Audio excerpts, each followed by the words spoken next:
Fala, juventude! Sou Matheus Miranda Fala galera, eu sou Márcio Nogueira e esse aqui é o nosso MesaCast aqui na Expo Favela 2023. e a gente está com um entrevistado super bacana. A gente queria que o professor se apresentasse para a galera. Bom, eu me chamo Ivanir dos Santos, sou um militante do movimento negro há mais de 50 anos, além da luta contra o racismo, da luta contra a intolerância religiosa, que ultimamente trato muito mais desse tema, mas um lutador por direitos humanos. Por exemplo, aqui tinha um padre chamado Padre Piazza, lembra disso? O Padre Piazza, que tinha uma obra aqui. Não, Qual é o nome do padre? não lembro. Não lembro. Tinha um padre aqui que tinha uma obra que recuperava material de móveis e reconstruía. E, consequentemente, era uma obra muito famosa aqui, em Fortaleza. Ele fez parte comigo justamente do grupo que pensou o projeto Estatuto da Criança e do Adolescente, que vem a partir de uma campanha que eu fiz em 2001, chamada Não Matem Nossas Crianças. Então, mostra uma interlocução com o grupo de crianças e adolescentes daqui. Aqui tinha um movimento chamado Movimento de Menino de Rua, né? Vocês já ouviram falar. Tem esse movimento aqui. E, ultimamente, eu sou professor da Universidade Federal do Rio de Janeiro no programa de História Comparada. E, atualmente, sou autor de um documentário que vai ao ar no dia 20 de novembro, chamado Resistência Negra, que vai ser a primeira história política do movimento negro brasileiro, que até então não se contou numa grande produção, né, e do qual um dos episódios é um episódio que aconteceu aqui em Fortaleza. Digamos que sou um militante, claro, sou iniciado no Candomblé há 42 anos na Bahia e um babalaô iniciado na Nigéria há 18 anos. O professor veio participar de um painel aqui na Expo Favela. Qual a importância de se debater esses temas atualmente, que é um dos temas bem complicados, porque a gente sabe que o preconceito ainda está enraizado na nossa sociedade? Bom, primeiro eu fui participar de 2 painéis, né? Na verdade, eu fui participar de um que era sobre a diversidade religiosa contra a intolerância, que era eu e o pastor Kleber Lucas, de manhã, 9 horas da manhã, e depois acabaram o Preto Zezé, que eu conheço há muitos anos, né? Acabou me empurrando para o painel sobre educação com o Camilo, com o ministro. E o que eu acho mais importante é como é que eu vi o nascimento da CUFA, né? O nascimento da CUFA, porque o MVBio, o Celso Ataíde, começa no movimento negro comigo no Rio de Janeiro, né? O MVBio tinha um grupo chamado Aticom, que era uma associação de hip hop, lá no Rio de Janeiro, na Cidade de Deus. Sim. E o Celso Ataíde começou, então, era um camelô e tal, que acabou virando um produtor do MVBio. O MVBio está no primeiro disco que nós fizemos, fazer 30 anos agora, em 1993, que é um disco chamado Tiro Inicial. É o primeiro disco que faltou no hip hop no Rio de Janeiro, produzido pelo CEAP, porque o CEAP é o Centro de Articulação de Populações Marginalizadas, que é uma experiência que nasce a partir da Associação dos Ex-Alunos da FUNABEM, no Rio de Janeiro. Então, e fiquei muito feliz em ver o Celso Ataíde, né, nessa trajetória toda, e o Preto Zezé, que militou comigo no movimento negro. Ver que o Expo Favela, ela não virou só uma questão de exposição, né, mas de debate dos grandes temas nacionais. Sim. E, consequentemente, no diálogo de uma perspectiva de compreender a periferia, né? E fez um grande campo de articulação, pelo que eu tenho visto, participei do Rio de Janeiro e aqui, de ouvir autoridades, sociedade civil, né, empreendedores, numa lógica de discutir economia. Normalmente o movimento social costuma não discutir economia, né? Discute mais violações de direito. Mas entendendo que o Preto Zezé, a CUFA em si, né, o Celso Ataíde, todos aqueles que participam, não só conseguiu trazer esses temas que mexem com o cotidiano, com o dia a dia das comunidades, consequentemente os maiores vítimas são as mulheres, os jovens e as crianças das nossas comunidades, né? Eu acho isso muito legal, uma engenharia muito bem feita. E outra coisa importante, que tem a ver mais com um pouco também a cara do Celso, trazer a comunicação não oficial, que é aquela que está à margem, que é construída nessas comunidades. Então, acho que isso é muito legal, porque você cria um imaginário mais próximo dessa população e uma comunicação mais próxima. Então, o que eu estou vendo aqui na Expo Favela de Fortaleza, né, Ceará, vamos assim dizer, que é do estado, né, essa configuração.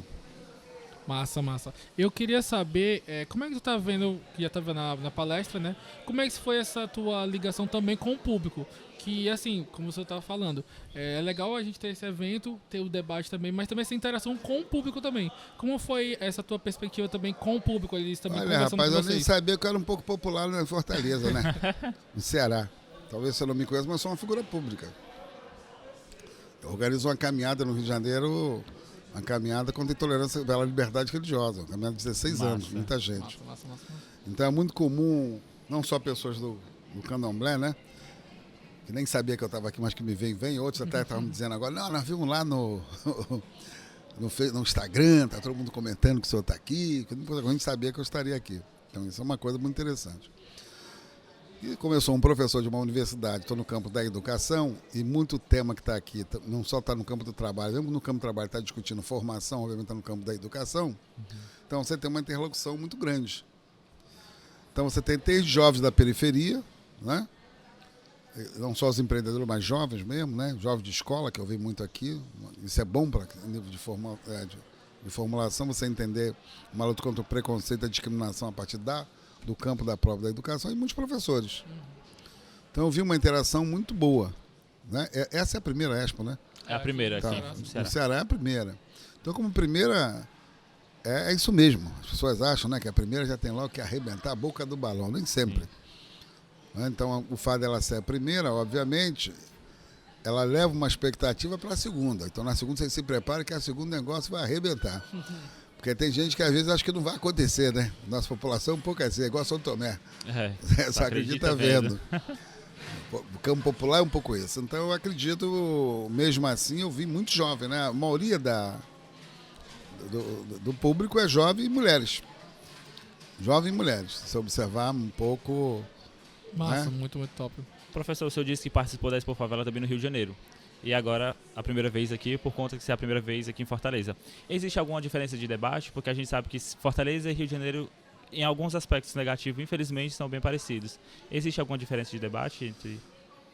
Uma coisa é a realidade social, ela não é diferente da população marginalizada, ou chamada população de favela, e nem da população preto pobre, né? O Ceará tem um problema aqui sério do tráfico de droga, eu vi, né? Que houve um levante num presídio, uma confusão do caramba, né? Houve o problema também da polícia que se levantou, deu até tiro no senador, entendeu? Então não é diferente. Se você levantar o índice de assassinatos de jovens negros da periferia, pode... Claro, será uma população menor do que a do Rio de Janeiro. Mas se você levar proporcionalmente, vai ser quase o mesmo, né? Se olhar a Bahia, é a mesma coisa. Então, os problemas que enfrenta, seja do desemprego, né? Seja a questão da falta, a evasão escolar. Embora o Ceará tenha uma rede talvez melhor, né, de ensino, ultimamente, do que tem o Rio de Janeiro, pública. Estou falando de rede pública, não da rede privada. Né? Mas os problemas sociais, talvez de falta de moradia, de problemas de moradia precária, não deve ser diferente. Porque uma coisa é a Fortaleza dos hotéis, né? Entendeu? A outra coisa é olhar a Fortaleza real. Periferia. Entendeu? Então a periferia não é diferente. A concentração de riqueza ela é gritante. A má distribuição de renda ela não é um problema só do Ceará, né? Ou de Fortaleza. Ela é um problema que está colocado num país como um todo.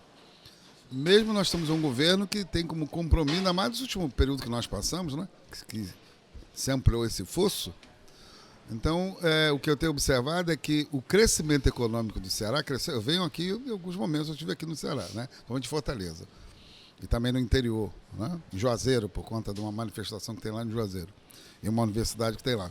Mas se eu observar, não quer dizer que o crescimento econômico, material, que nós estamos vendo nas cidades, né? isso se traduz em melhoria de qualidade de vida para a maioria da população, que mais precisa. Então tem que observar que tem uma disparidade aí muito, muito grande. Então não é diferente do Rio de Janeiro. Nesse aspecto, né? Para essas populações, o estigma, o preconceito, com certeza deve ter preconceito da galera da periferia, né? Para frequentar o shopping do Ceará, tem muito shopping aqui, né? É impressionante como aqui tem shopping, caramba. Né? Só falta, eu não vou dizer que é verdade, mas daqui a pouco se bobear tem mais shopping do que escola, mas não é verdade, né? Proporcionalmente, mas de acordo com o poder aquisitivo. Então, obviamente, você tem um problema de desenvolvimento, que não é um desenvolvimento planejado para que, de fato, você tenha uma boa distribuição de renda. Essa parte dos shoppings, né? Eu me lembro quando eu estudava no colégio, o professor sempre falava, quando tem construções de shopping nesses cantos é porque você quer fechar no bairro e para você nunca mais sair daquele bairro, para você ficar lá e não conhecer a cidade. Então você fecha no seu cantinho, no seu bairro, então você restringe o seu cantinho, ó, você não sai dali. Seu bairro é esse, não sai daqui. Aí fecham ali como um shopping, um grande shopping. Então sempre assim, sempre segregando nos cantos onde você sempre está. É uma política espacial de segregação. Então é sinal que o planejamento da cidade ela não é uma cidade para todos, né? Ou seja, nem todo mundo que mora em Fortaleza é cidadã. Cidadã é quando você tem acesso a todos os serviços, consequentemente todos os espaços. Geralmente as cidades litorâneas, com praias bonitas, tem conflito entre a população da periferia, né? Somente no verão.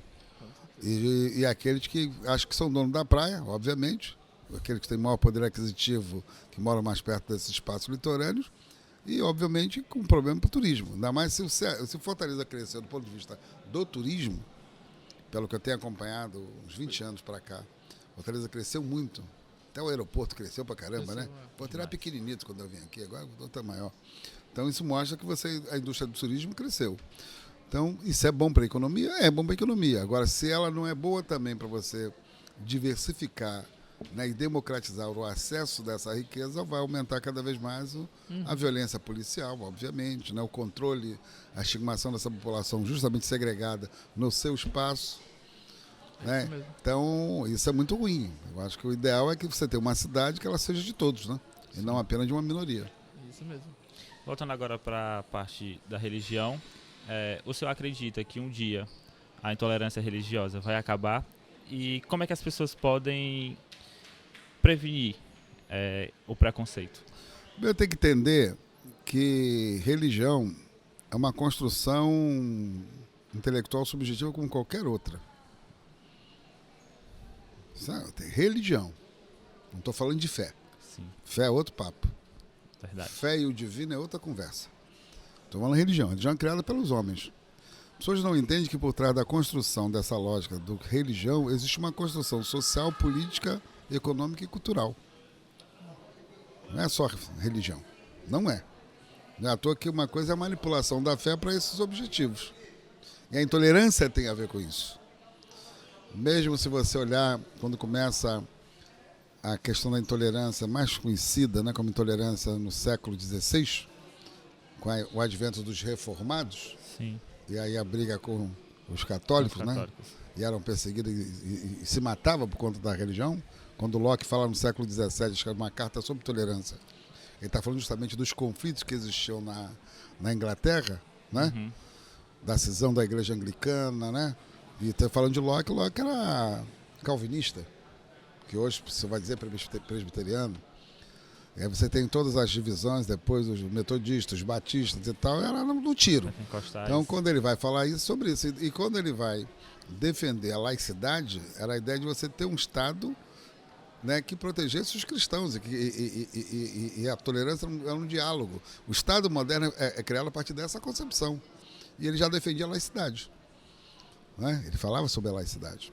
No Brasil é muito mais complicado, porque o Brasil você tem uma sociedade construída no século XVI, né?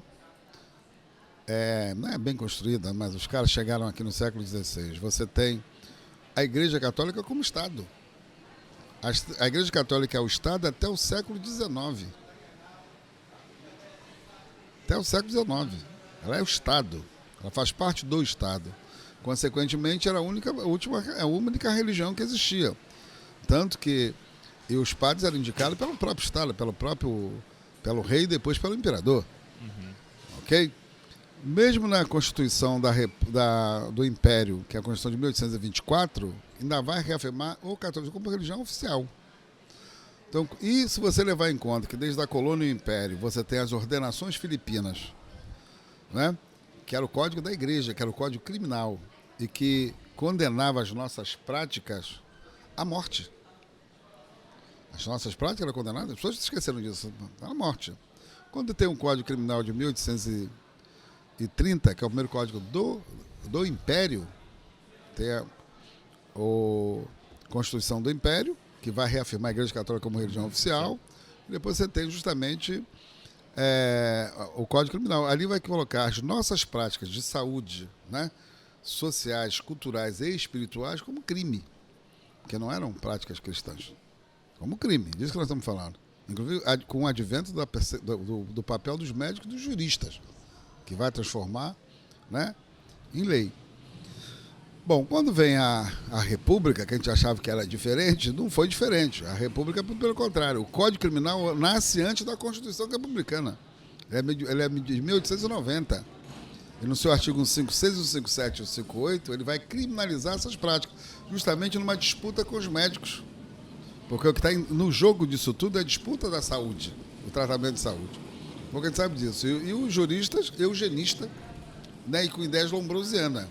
Isso vai virar Código Criminal. Não é à toa que também a capoeiragem virou crime.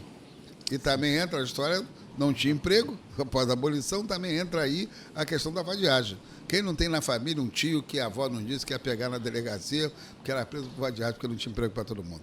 Então você tem uma legislação construída para isso e para perseguição. Digamos que hoje, do ponto de vista mais contemporâneo, isso mudou de mão. O Estado, que até o tentou de fazer essa perseguição aberta, né? Se você for ver aqui no próprio Ceará, você vai encontrar vários objetos religiosos que estão em museus da polícia. Aqui, no Ceará, você vai encontrar isso. Lá no Rio de Janeiro fizemos uma campanha, mas aqui não existe. Qualquer lugar, né? Eu tive em Juazeiro, uns mais ou menos 10 a 15 anos atrás. Em Juazeiro, até hoje, na época, para uma casa de santo tocar, tinha que ir na delegacia pedir autorização do delegado. Nossa, tinha que usar o delegado. Isso aqui, ó, no Ceará. Né? Esse é o espírito do Código Criminal, de 1890. Então, isso ainda existe em vários lugares, em cidades ou estados do Nordeste. Okay? No Rio já não tem mais isso, mas tem estados que ainda existe isso. Você tem que comunicar a autoridade policial, porque a gente percebe isso, que você precisa tocar. Quanto mais é o interior, mais esse controle se estabelece. Eu não estou falando disso ontem, estou falando hoje. Então isso é ilegal, porque a Constituição já de 88, mesmo a Constituição já de 90, ela vai dizer que o Estado é laico. Ela vai dizer que a religião de 80 se organiza como ela achar que tem que se organizar. Então isso é um absurdo. Exatamente. Então, na verdade, essa atitude policial, ela é inconstitucional. Está se cometendo um crime. Mas aqui se faz isso de uma forma muito clara. E às vezes a autoridade judiciária da área faz vista grossa, devido à sua pertença religiosa. Então, mas isso são fatos que eu tenho observado nas minhas visitas, às vezes, né? Que eu vou em alguns lugares, mas aqui eu já vi isso de perto, um fato como esse de perto. Eu estou falando que hoje você muda de mão. Você tem hoje justamente os pentecostais e os neopentecostais, que se transforma a intolerância numa atitude social, que tem repercussão na relação de vizinhança, na escola, tem repercussão, consequentemente, nas relações familiares, se são de religião diferente, né?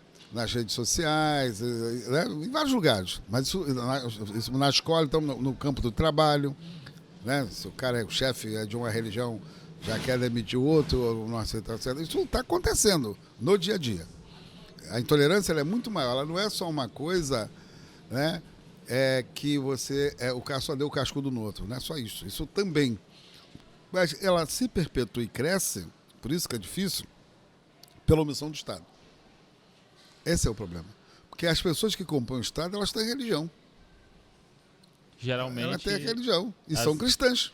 A maioria são de religiões hegemônicas. Que são as religiões que são beneficiadas, né? Entendeu? Então, obviamente, quando ela faz vista grossa, né? Quando você vai na delegacia policial, o cara não quer registrar. Ou o cara resiste como se fosse briga de vizinho. Já é uma má vontade. Mesmo quando há registro, não tem um oferecimento da denúncia não abre inquérito, porque o que investiga é quando você abre o inquérito. Consequentemente, não existe a denúncia do Ministério Público, que tem o papel de fazer a denúncia. Então, obviamente, não vira processo, não é julgado em lugar nenhum. Então, a maioria são arquivados, ou ainda na fase anterior a abrir o inquérito, ou antes de abrir o processo. O Ministério Público manda arquivar. Então, você tem aí uma omissão do papel do Estado, porque a intolerância religiosa ela é crime. Não tem a ver com religião. É crime. É um ato criminoso. Seja de qualquer religião, porque embora as religiões matriz africanas são as maiores vítimas, né, 75% hoje, qualquer dado, eu fiz um relatório agora com a Unesco, isso é muito nítido, mas também tem uma intolerância intra, né? Exemplo, no próprio campo cristão, exemplo, os católicos são acusados de idolatria. O povo vai lá e quebra as imagens, ou não é isso? Mesmo entre o campo chamado evangélico, coitado do cara da Testemunha de Jeová. Ou se for mormon, tá lascado. Ou não é? O adventista de 7º dia tem mais um problema, ou não é isto? E mesmo os neopentecostais, é engraçado que o pentecostalismo, tem que observar, ele nasce de uma experiência de um afro-americano. Ou não é? É o William Seymour. Embora seja uma experiência que já existia, mas ela se configura na Rua Azusa. Ou melhor, um pouco antes, é quando ele, que estudava num seminário metodista, em Los Angeles, né? E ele não podia frequentar o banco da escola, do seminário, porque tinha segregação racial. Então ele vai passar todo o tempo da sua formação no corredor e no final, né, da formatura tem um avivamento, né? Que ele vai receber o Espírito Santo e falar a língua estranha. O que é isso? Isso é transe. Ou não é? Tanto que ele é perseguido, não é só porque tinha branco na igreja dele por causa da segregação, mentira. É porque ele rompe com a ideia da racionalidade. Porque para os reformados, né, o Espírito Santo é a fonte da razão. E o corpo é fonte de pecado. Então, quando ele incorpora e fala que é o Espírito Santo falar língua estranha, já é um problema. Então, esse é um dos motivos da perseguição. É igual os mormons que, né, o outro ouvia no oráculo, que eles têm um oráculo, ouvia no chapéu. Não é? Então, tem que observar que são práticas diferenciadas. Então, qual é a diferença entre você receber o Espírito Santo e ele receber o caboclo? É transe. Ué, por que um é divino e o outro não é divino? Estou falando de transe. Então, o pentecostalismo, né, nasce a partir dessa experiência, de um afro-americano. E no Brasil ele entra diferente. Ele vai entrar no Brasil a partir de uma experiência de um casal sueco, que vai para Belém do Pará. Né, que traz essa experiência do avivamento, e alguns pastores batistas já tinham essa vivendo, porque é um racha dos batistas. Né? Lá no Belém do Pará, inclusive. Aí é um racha na igreja, por conta dessas experiências, e o que eles trazem? Eles vão fundar a Assembleia de Deus. E a Assembleia de Deus ela vai para o sul do país do Sudeste a partir da experiência dos trabalhadores dos nordestinos, que vão trabalhar nas obras. E vão morar onde? Nas comunidades pobres. Sim. Então esse conflito não existia na época nas comunidades pobres. Até porque nesse período você está falando do crente do rabo quente. Eles eram discriminados sendo chamados assim dessa forma. O Kleber Lucas fala sobre isso muito bem. Se ele estivesse aqui, ele estaria falando com vocês sobre isso. Né? Então essa é uma questão central. E aí quando vem os neopentecostais, e muitos deles que saem da experiência da Umbanda, inclusive, né, vira mais confuso ainda, porque eles não tem nem teologia. A maioria não tem teologia. A Igreja Universal até hoje, que eu saiba, não tem teologia. Né? Mas faz uma leitura muito própria do Antigo Testamento. E a prática do Antigo Testamento, por incrível que pareça, é uma prática do quê? Consulta ao oráculo e oferenda ao divino. Ou não é isso? Ou não é? O próprio Cristo, ele era hebreu, não é cristão. Há uma coisa quando você faz uma leitura do Novo Testamento, né? Seu filho se fez homem, que é uma construção iluminista. E aí você cria uma nova perspectiva, né, de diálogo. Então, nós somos, na verdade, perseguidos porque nós continuamos com a prática que está lá nos primórdios, né? Você vai me ler por sinais, está escrito lá. O que é ler por sinais? É o oráculo. Vai oferecer o quê? O melhor da sua criação, o melhor da sua colheita. É o que está dito. Isso quem é cristão. Né? Mas eu estou falando, na verdade, que os hebreus tinham essa prática. É disso que eu estou dizendo. Então a intolerância ela é uma construção. O maior exemplo disso é o ataque ao Kleber Lucas. O ataque ao Kleber Lucas tem a ver com a disputa do gospel. O gospel é um mercado, como qualquer outro mercado. Ou não é? Mercado gospel, virou um mercado. Ó, não é à toa que a maioria desses grandes intolerantes que tentam criar um mundo à parte, né, que estava atrelado ao governo passado, obviamente estão ligados ao quê? A uma construção política que lhes interessavam. Tenho nada contra de você ter uma crença diferente, mas se você não tem uma leitura de que isso não tem nada a ver com o divino, porque o divino ninguém manda nele, né? Os caras acham que controlam o divino, né? E é até interessante porque eles usam uma palavra, como é que é? A hermenêutica. A hermenêutica é bonitinha, né? A hermenêutica, como se a hermenêutica fosse a verdade absoluta. A hermenêutica é interpretação. A hermenêutica vem de Hermes. Hermes não era nem grego, embora os gregos vão trabalhar hermenêutica, Hermes era egípcio, o deus da palavra. Olha só a contradição. E aí quando ele fala, e o preconceito é expressado a partir dessa fala, é muito claro. Tu já viu o pastor, você pergunta o pastor assim, pastor, onde era o Jardim do Éden? Ele ficou olhando para a sua cara, né?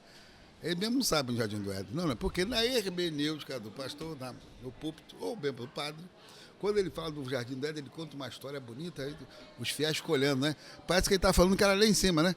Aí o criador lá, aborrecido com Adão e Eva, mandou aqui para baixo, né? Essa é a ideia que ele tem. Mas se tu for na Bíblia, em Gênesis 2, como fonte, lá diz onde era o Jardim do Éden. Lá vai dizer que o Éden era num lugar que tinha um grande rio que virava 4. E vai dizer, o primeiro é o Pisson, o segundo é o Gion, depois é o Tigres e o Eufrades. Só que todo mundo só conhece o Tigres e o Eufrades. E vai dizer mais, o Gion circundava as terras Cush. É o rio que Salomão é consagrado. Ou não é? Está lá escrito. E aonde seria as terras Cush? Sudão, Etiópia e Egito. Mas como Hegel disse que a África não tinha civilização, não tinha Deus, século XVIII, Hegel vai dizer isso, né? Não tinha Deus, obviamente você não pode reconhecer que lá é o berço da civilização. Então você cria uma ideia mística. Então é essa ideia mística. É isso que está por trás da intolerância. Essa ideia ocidental de que aquilo que é branco da Europa é que é o melhor. E aquilo que é negro, de origem africana, né, que o próprio cristianismo é. Porque se você for ler a história do cristianismo, você sabe como é que eles foram guardados no Egito, né, naquela região da Etiópia, os primeiros cristãos, mesmo Cristo, né? Porque José, pega o menino e leva para o Egito. Quem disse isso, não, quando se fala que é o anjo, é o oráculo, né? O anjo falou, mas o anjo falou como? É o oráculo. Né? Quando manda, e você vai ver, ele não podia ser louro dos olhos azuis, né? Senão, coitado, estava lá, aquele ali, ó. Já era. Então, essa construção, mesmo desse Cristo ocidental, né, feita a partir do Renascimento italiano, ele já é um problema do ponto de vista de uma compreensão das relações raciais para quem não é da Europa. Então, é disso que tem a ver com a intolerância. Então, ela é uma construção. Ela não é uma coisa que ela é verdade absoluta divina. Isso não é. Isso é uma mentira que os homens falam cada vez mais e reafirmam como se fosse uma verdade. Então, de acordo com o seu grupo, pode ser ou não. Então, diálogo compreende você entender essas nuances. E eu sempre digo, eu não discuto dogma, né? Dogma eu respeito. Posso não acreditar lá no que você está falando, mas eu sou obrigado a respeitar. Porque se tu toca num dogma meu, como abate religioso, vai ter briga, né? Então por que eu vou tocar no seu? Por isso que eu não estou falando nem de dogma e nem estou falando de fé. Eu estou falando de construção social e política, de interesses dos homens que não tem nada a ver com o divino. Eu vejo muito na história mesmo da humanidade, que a gente pode ver que, assim, gostava muito de história da arte. Que tinham mitos que você contava, mas, assim, existia um mito do grego. Mas também tinha um mito lá do antigo México que, assim, existiam similaridades. Só que as pessoas que contam diferentes. Então a interpretação é de outra pessoa, é de um outro ser. E acabou que esse poder sendo do homem branco, né? Então, eu vou te contar aqui como é que você tem razão. Eu vou te falar aqui um Itandifá. Eu sigo a cultura iorubá, né? Eu sou iniciado na Bahia, na Nigéria, que o Babalaô é aquele que faz o pacto com Deus e que fala sobre o oráculo sagrado. Né? O rei de Leifé tinha uma filha. E ele vai consultar o Babalaô para saber o que poderia acontecer com a filha dele. Aí é dito para ele que se ele não tomasse cuidado, essa filha ia se perder. Nesse mesmo período, Orumilá tinha um escravo. Tinha um servo, na verdade, não é escravo, um servo, que era um antílope, que ouvia as queixas do povo. Esse servo, de tanto ouvir as queixas do povo, ele se cansou. Ele então fugiu. Aí ele vai, corre para cá, sobe a montanha, Orumilá vai correndo atrás dele, faz ele voltar, ele vai para um lado e outro, até que os dois entram dentro de uma floresta e tem um buraco muito grande, os dois entram dentro do buraco. Orumilá passou um tempo, o servo morreu, o antílope morreu. Ele então escuta a voz de uma mulher. Aí ele solicita essa mulher que o ajude a tirar do buraco. E ela então ajuda ele a sair do buraco. Ele então diz para ela, o que eu posso fazer para lhe recompensar? Então ela diz para ele, eu queria ter um filho, eu não consigo ter filhos. Ele vai dizer para ela o seguinte, eu vou lhe dar um filho, mas minhas mulheres não podem saber. Passou alguns tempos, anos depois, ele tem que fazer um sacrifício para sua ancestre feminina. Então ele manda vir a ele uma menina para sacrificar. Traz a ele uma menina mais ou menos de 9 anos. E ele diz assim, vamos esperar passar a festa. Assim que passar, nós vamos fazer o sacrifício. Põe ela, digamos, para poder fazer o acaçá. Eles sabem o que é o acaçá. E ela, quando vai fazendo, ela vai dizendo o seguinte, se eu tivesse pai, isso não estaria acontecendo comigo. Se eu tivesse pai, ela vai falando como se fosse um mantra. No primeiro dia, a primeira mulher dele vai lá, olha, escuta ela falar. No segundo, a segunda vai lá, olha, escuta ela falar. No terceiro, a terceira vai lá, olha, e volta, os 3 atendem assim, você já ouviu o que essa menina tá falando? Ele disse, não. Então ele vai lá ouvir. Quando a menina fala, então ele diz assim, mas quem é seu pai? Aí ela conta a história.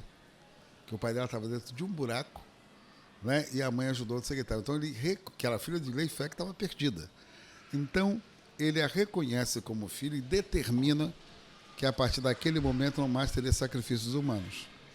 Deveria sacrificar uma ovelha no seu lugar. Essa história está onde? Essa história está onde?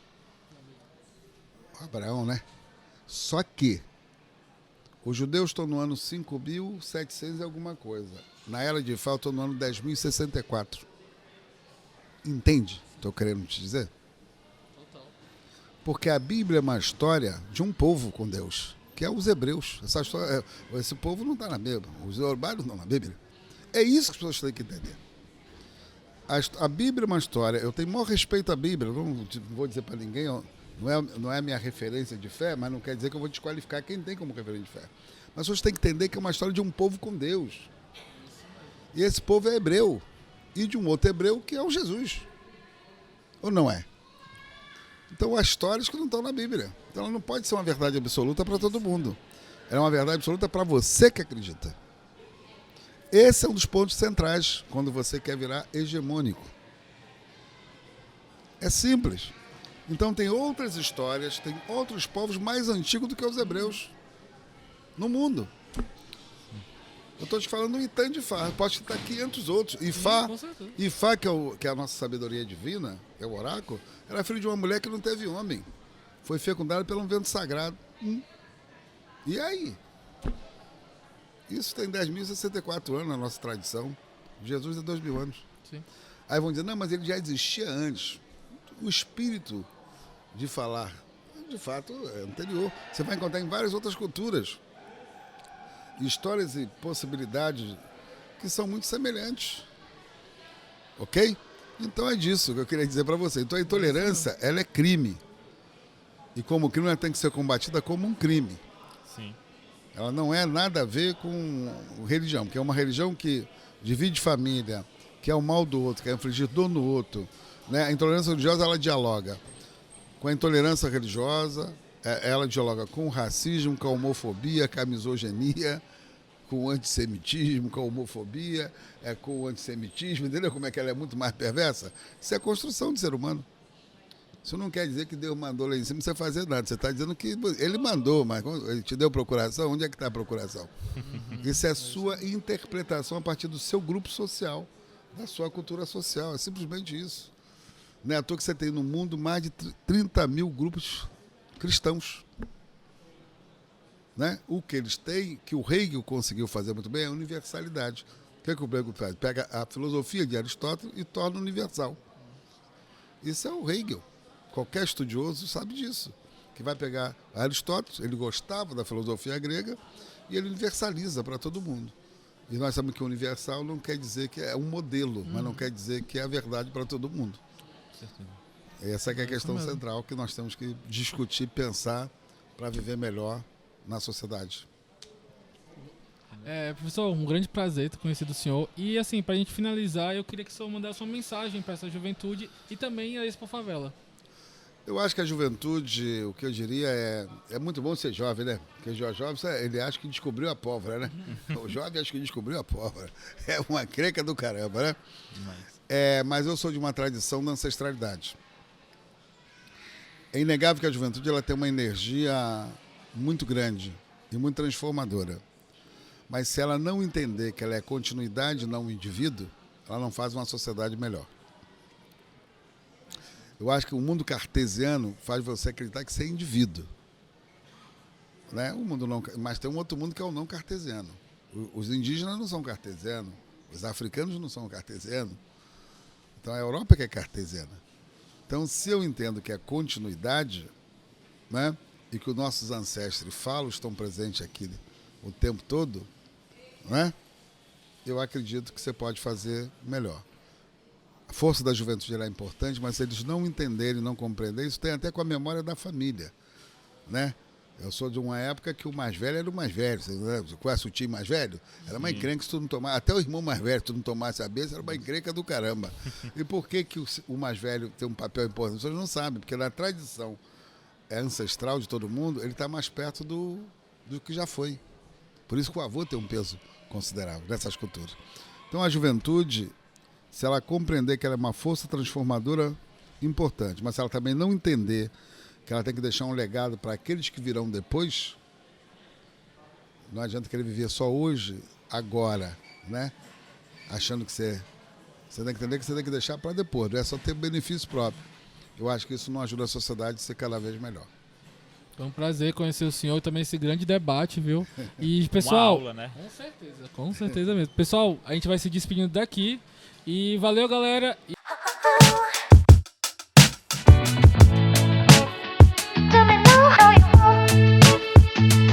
Confira quem somou no corre da Expo Favela.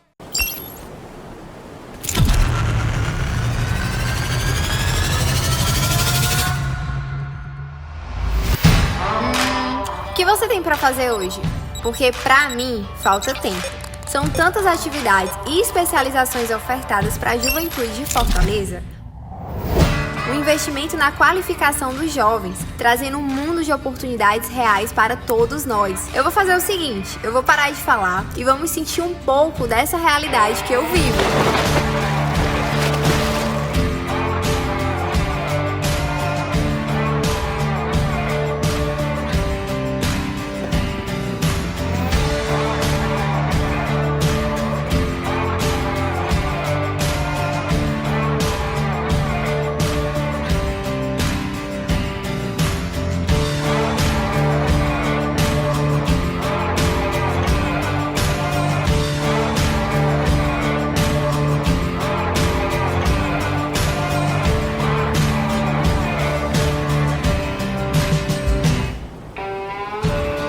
Então, me conta aí, você não pode ficar de fora. Vem desfrutar de tudo que a Prefeitura de Fortaleza disponibiliza gratuitamente para todos nós. Os equipamentos de políticas públicas da juventude estão espalhados por toda a nossa cidade.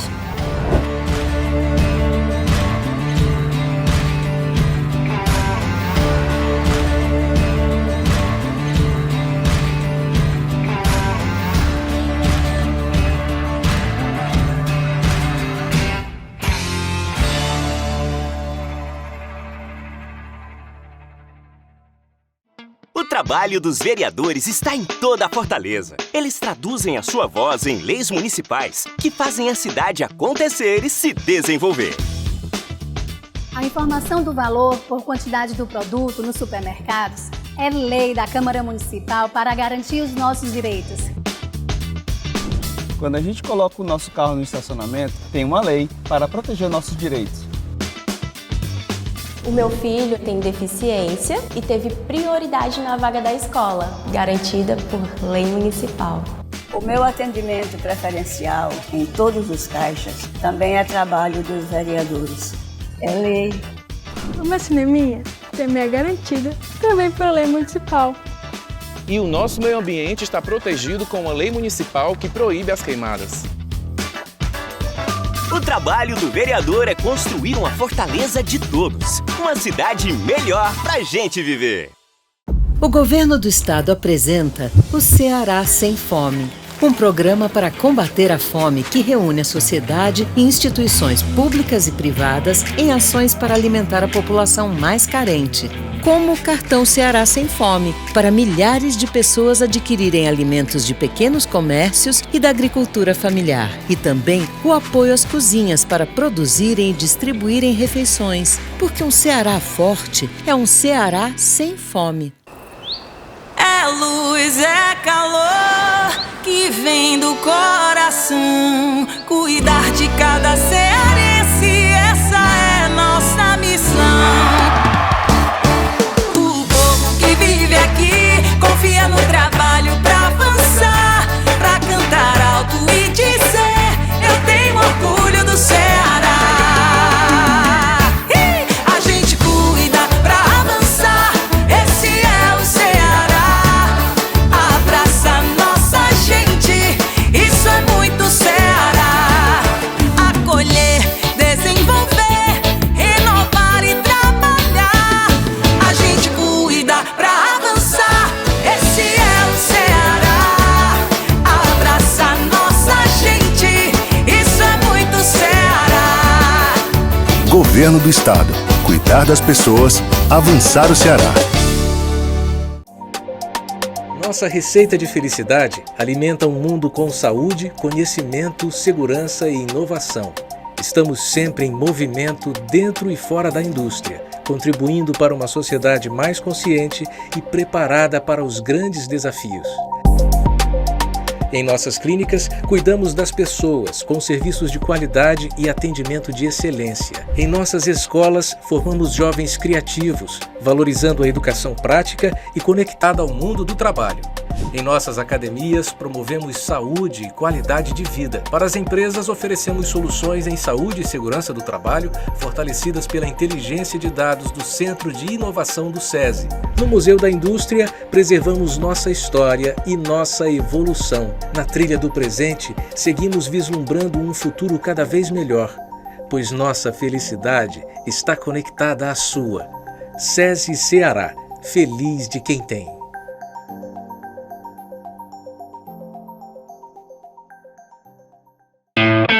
Se você quiser se destacar no mercado de trabalho, seja Senai Ceará.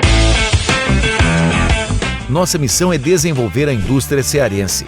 Oferecemos mais de 300 cursos em mais de 20 áreas: energia, logística, TI, vestuário, automotiva, refrigeração e muito mais. De cada 10 alunos, 7 saem empregados. Tá esperando o quê? Vem alavancar sua carreira com a gente.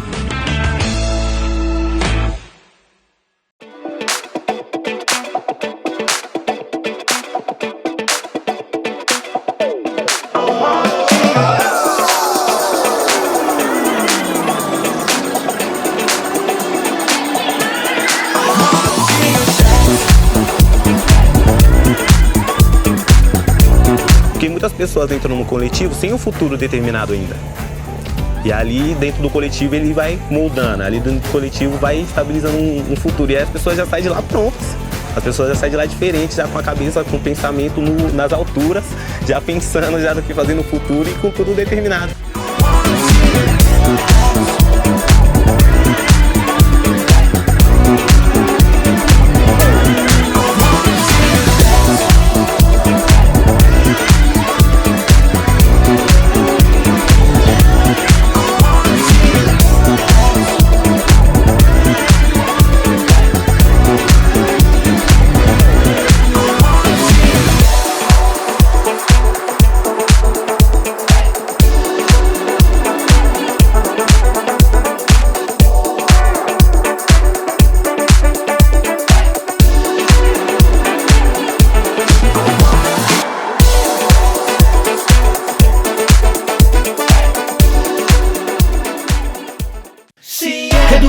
Pra jovens e adultos pensando no futuro. É SESI, sim, educação com inovação pra sua futura profissão. É SENAI, sim, saúde, segurança e lazer. É SESI, sim, tecnologia que muda a indústria e o nosso dia a dia.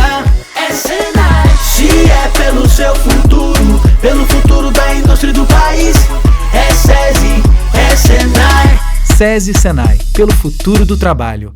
Sabe qual é o maior programa de microcrédito produtivo e orientado do Brasil? O Cred Amigo Banco do Nordeste. O Cred Amigo já veio pra dar aquela magia, sabe? Foi vindo aquela bola de neve na prosperidade. O Cred Amigo atende clientes formais ou informais e oferece capital de giro, crédito para investimento fixo, seguros, e o agente de crédito ainda vai até o cliente e leva a orientação empresarial. Tudo isso de forma simples e rápida. E com as soluções digitais, aí é que facilitou mesmo, né? Facilidade de você fazer tudo online, isso foi muito bom. E para quem ainda não é cliente do Cred Amigo, qual é o recado? Muitas vezes nem a gente acredita no potencial da gente, né? E a gente consegue galgar espaço no mercado e ver que pessoas podem seguir esse caminho e também conseguirem, é muito bom. Essa é a força do Cred Amigo Banco do Nordeste. Todo mundo espera alguma coisa do sábado. Você pode esperar tudo de bom. Tudo que emociona. Tudo que ensina. Tudo que surpreende. Tudo que diverte. Tudo que é a sua cara. Super Sábado Verdes Mares. Super conteúdo pra quem é. Super como você.